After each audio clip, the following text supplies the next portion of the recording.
এই সাইনবোর্ড নিয়ে দাঁড়ায় থাকবো শয়তান। যারা জীবন আদম সাজদা দেয় নাই তারা সব আমার কাতারে আসো, আর যারা একবার আদম সাজদা দিয়া লাইছে তখন আল্লাহ বলবো এর গুনাহ খাতা আছে, কিন্তু হ্যাঁ এমন একটা কাম করছে রে যেটা তুই কিয়ামত পর্যন্ত করতে পারবি না। হ্যাঁ করলাম এটা জোর করে কইরা লাইছে, কইরা লাইছে এই কামটা।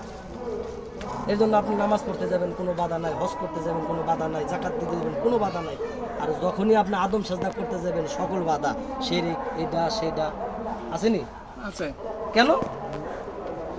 ওই যুক্তিটা তো শয়তান ভুলে নেই। আল্লাহ তাআলা সবারই জান্নাত দিবেন না।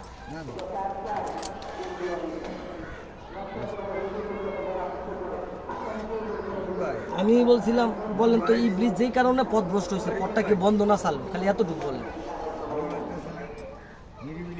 ইবলিস যেই কারণে পথভ্রষ্ট হয়েছে এই পথটা কি আসমান জমিনেতে বন্ধ না চালু? বন্ধ।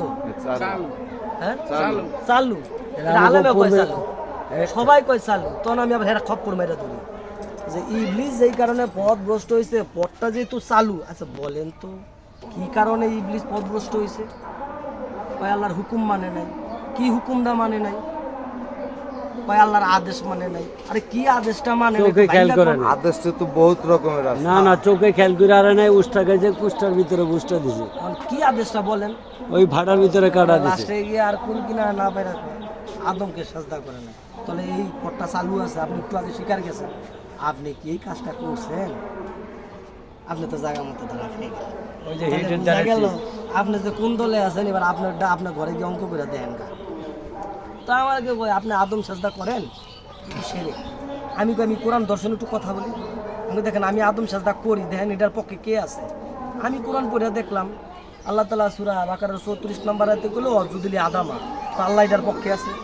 আর পক্ষে আছে দেখেই তো বাণীটা আল্লাহ নিজের মুখে কইছে।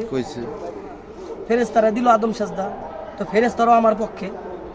সূরা ইউসুফের 100 নম্বর আয়াত, ইয়াকুব নবী ইউসুফ নবী 11 ভাই বোন সবাই সাজদা করলো ইউসুফ নবীরে। এইসব নবী 120। আচ্ছা তাহলে বোঝা গেল দেখেন এই আদম সাজদার পক্ষে কে আছে। তো আমি বললাম দেখেন আমি আদম সাজদা করি, এটার পক্ষে আমি কোরআন মোতাবেক কথা বলি, কোরআনের বাইরে কিছু বলি না। কোরআন মোতাবেক দেখা যায় আমার পক্ষে আছে আল্লাহ, যার কারণে আল্লাহ বলছে অজুদুলি আদামা। আমার পক্ষে আছে ফেরেশতা, যার কারণে ফেরেশতারা ওইখানের ভিতরে সাজদা দিয়ে মুমিন হয়েছে।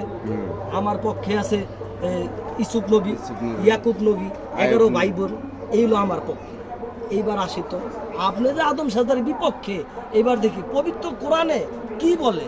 পবিত্র কোরআন গাইডটা দেয় একমাত্র ইবলিস আদম সাজদার বিপক্ষে। আপনি কোন কাতারে আছেন আপনি নিজেই দেখেন, অঙ্কটা আপনিই করেন। আমার পক্ষে তো আল্লাহ আছে, ফেরেশতারা আছে, আপনার পক্ষে শুধু ইবলিস। কারণ শয়তানি সর্বপ্রথম আদম সাজদার বিপক্ষে কথা বলছে।